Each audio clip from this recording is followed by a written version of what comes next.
ઘરના મુખ્ય દ્વાર પર પાણી છાંટીને લોકો આટલા જલ્દી અમીર કેવી રીતે બની જાય છે? મિત્રો, ઘરનો મુખ્ય દરવાજો તમારી કિસ્મતને ચમકાવી શકે છે. બસ તમારે અમુક નાના નાના પણ આ સરળ ઉપાય કરવા જોઈએ. કારણ કે આ જ ઉપાયો કરીને લાખો લોકો અમીર બની ગયા છે. આ ઉપાયમાં સૌથી ખાસ ઉપાય હોય છે ઘરના મુખ્ય દરવાજા પર પાણી હાંટવું. તેની સાથે જ મિત્રો, આજના વિડીયોમાં અમે તમને એવા અમુક આસાન ઉપાય જણાવીશું જેને તમે માત્ર 21 દિવસ અજમાવી જુઓ. નિશ્ચિત રૂપથી તમારી આર્થિક સ્થિતિમાં ખૂબ જ બદલાવ આવશે, જે કોઈ ચમત્કારથી કમ નહીં હોય. સામાન્ય રીતે માનવામાં આવે છે કે ઘરના મુખ્ય દ્વારથી જ દેવી દેવતાઓનું આગમન થાય છે અને ઘરના મુખ્ય દ્વારથી જ નકારાત્મક ઉર્જા પણ પ્રવેશ કરે છે. તેથી મુખ્ય દ્વાર પર ઓમ સાથિયાનું ચિહ્ન બનાવવાથી લઈને તમે રોજ પાણી છાંટી શકો છો. તો મિત્રો, આજના વિડીયોમાં આપણે ઘરના દરવાજા સાથે જોડાયેલા ઉપાયો વિશે વિસ્તારપૂર્વક જાણીશું. તો વિડીયોમાં આગળ વધીએ તે પહેલા તમને વિનંતી છે કે વિડીયોને લાઇક શેર કરી અમારી ચેનલને સબસ્ક્રાઇબ પણ જરૂરથી કરી દેજો.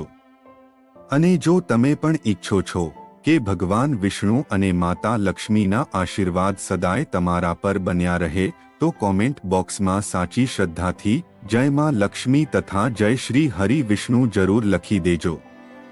મિત્રો, ઘરનો મુખ્ય દ્વાર હંમેશા ઘરના અન્ય દરવાજા કરતાં મોટો રાખવો જોઈએ. આમ કરવાથી નકારાત્મક ઉર્જા દૂર રહે છે.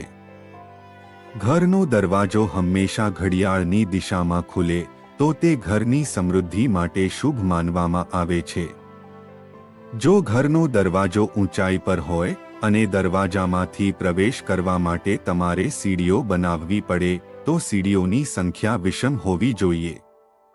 જેમ કે નાની સીડીઓ હોય તો 3, 5 અથવા 7 સીડીઓ બનાવી શકાય છે.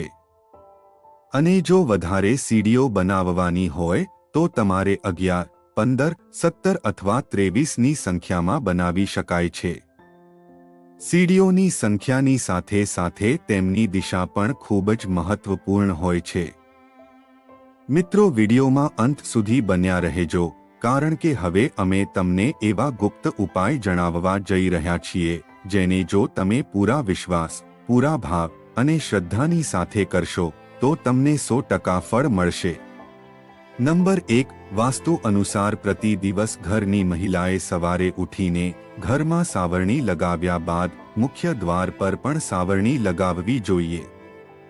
ત્યારબાદ ઘરના દ્વાર પર બંને બાજુ થોડું શુદ્ધ જળ હાંટવું જોઈએ અને સાથે જ ઘરના તમામ દ્વાર અને બારીઓ ખોલી દેવી જોઈએ.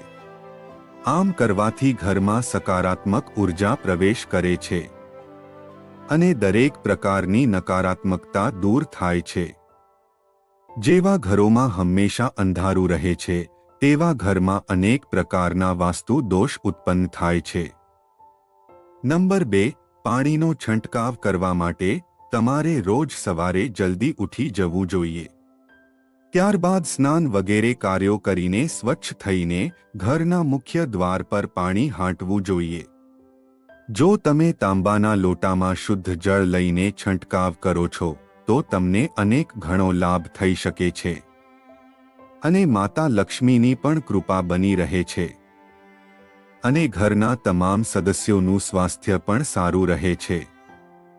તાંબાને પવિત્ર માનવામાં આવે છે અને વૈજ્ઞાનિક રૂપથી પણ આનું વિશેષ મહત્વ છે. ડોક્ટરો અને વૈદ્યો પણ આખી રાત તાંબાના વાસણમાં પાણી રાખીને સવારે પીવાની સલાહ આપે છે. આમ કરવું સ્વાસ્થ્ય માટે ઉત્તમ માનવામાં આવે છે. તાંબાના લોટાથી મુખ્ય દ્વાર પર પાણીનો છંટકાવ કરવાથી ઘરની બહાર રહેલા કીટાણુ પણ નષ્ટ થઈ જાય છે. આમ કરવાથી ઘરની આસપાસનું વાતાવરણ તો સાફ થાય જ છે, પરંતુ આ ઉપાય કરવાથી ઘરમાં ધન ધાન્યમાં પણ વૃદ્ધિ થાય છે. આમ કરવાથી ઘરની નકારાત્મકતા દૂર થાય છે અને ઘરમાં ખુશીઓનું આગમન થાય છે. અને જો પાણી હાંટતા સમયે પાણીમાં તમે થોડી હળદર મેળવી લો તો તમને વધારે લાભ થાય છે. નંબર 3, શું તમે ઈચ્છો છો કે તમારા ઘરે ક્યારે પૈસાની કમી ના આવે? તો તમારા ઘરના મુખ્ય દ્વાર પર ઉંબરો જરૂરથી બનાવવો જોઈએ. ત્યારબાદ રોજ સવારે પાણીમાં હળદર મેળવીને ચોખટને ધોવાથી તમારા પરિવારની ઉન્નતિ થાય છે. દરવાજાની બંને બાજુ થોડું થોડું પાણી પણ રેડવું જોઈએ. આ ઉપાયથી નકારાત્મક ઉર્જા દૂર થાય છે અને ઘરમાં સકારાત્મકતાનો વાસ થાય છે. નંબર 4, જ્યોતિષ શાસ્ત્ર અનુસાર રોજ સવારે ઉઠીને સ્નાન આદિ કાર્યોથી નિવૃત્ત થઈને પૂજા ઘરમાં ધૂપ દીપ પ્રગટાવ્યા બાદ ઘરના મુખ્ય દ્વાર પર પાણીમાં હળદર મેળવીને ₹1નો સિક્કો રાખી દેવો જોઈએ અને ત્યારબાદ દરવાજા પર પાણીનો છંટકાવ કરીને તે સિક્કાને મંદિરમાં રાખી દેવો જોઈએ.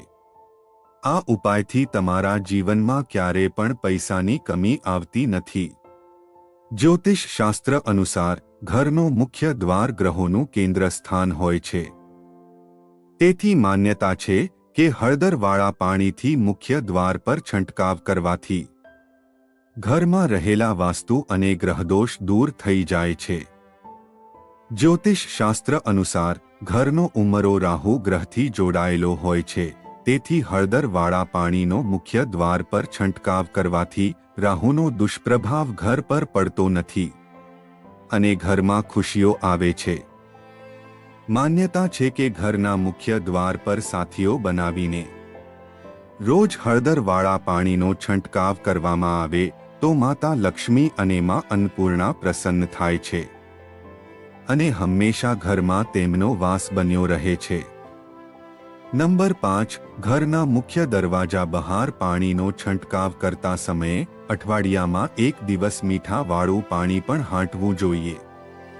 વાસ્તુ અનુસાર આમ કરવાથી અનેક ફાયદા થાય છે. કારણ કે મીઠું જે હોય છે તે નકારાત્મકતાને દૂર કરે છે. અઠવાડિયામાં 1 વાર મીઠાવાળું પાણીનો છંટકાવ કરવાથી ઘરની સામે અથવા તો ઘરની આસપાસ રહેલા પરજીવી સમાપ્ત થઈ જાય છે. પ્રાચીન સમયમાં પણ ઘરના આંગણાને સારી રીતે ધોવાની પ્રથા હતી. આજકાલના જમાનામાં ફ્લેટના કલ્ચરમાં મોટું આંગણું ક્યાંય રહ્યું નથી. પરંતુ તો પણ ઘરના મુખ્ય દરવાજાની સામે મીઠાવાળા પાણીથી પોતું કરી દેવાથી રોગ, દોષ, દુઃખ વગેરે ઘરની નજીક આવતા નથી.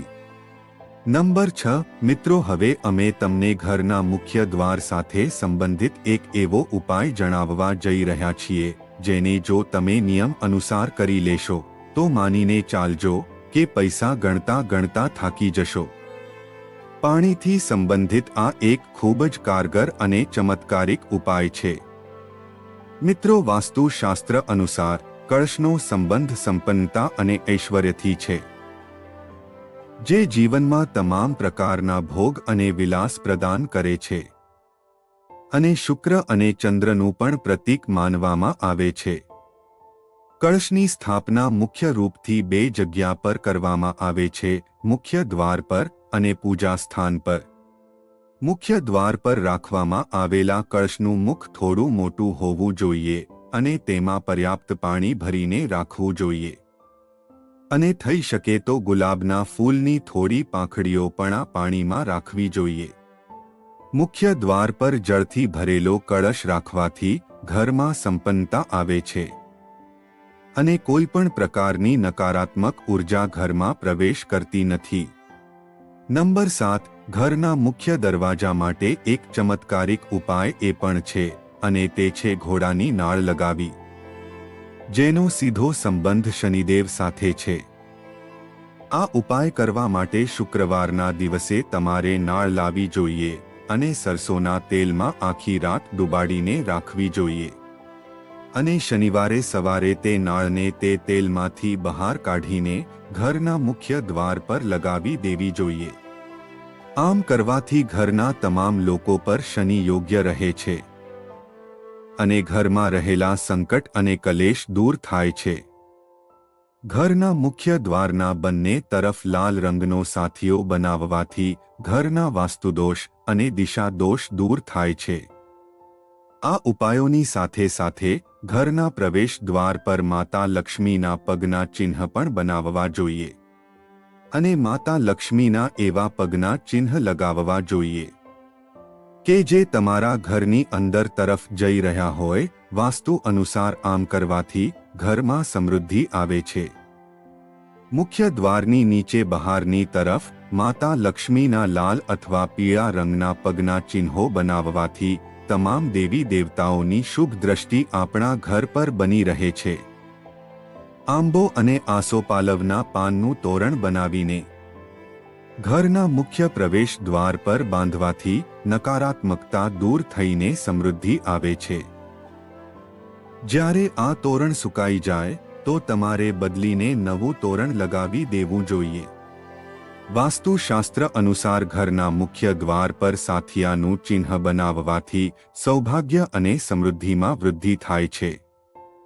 તો મિત્રો, આ પ્રકારે ઘરના મુખ્ય દ્વારથી સંબંધિત અમુક આસાન પરંતુ ખૂબ જ અસરદાર ઉપાય કરીને તમે તમારા જીવનમાં ખુશીઓ લાવી શકો છો અને તમારા જીવનમાં પૈસા અને ધનથી સંબંધિત પરેશાનીઓમાંથી મુક્તિ મેળવી શકો છો. તો મિત્રો, આશા છે કે અમારા દ્વારા આપવામાં આવેલી માહિતી તમને જરૂર પસંદ આવી હશે અને આજની વિડિયો સારી લાગી હોય તો વિડિયોને લાઈક કરી વધુમાં વધુ શેર પણ કરી દેજો અને અમારી ચેનલ પર પહેલીવાર આવ્યા હોય તો ચેનલને સબસ્ક્રાઇબ પણ જરૂરથી કરી લેજો. ફરીથી મળીશું એક નવા વિડિયો સાથે. જય શ્રી કૃષ્ણ. હર હર મહાદેવ. જય માં લક્ષ્મી.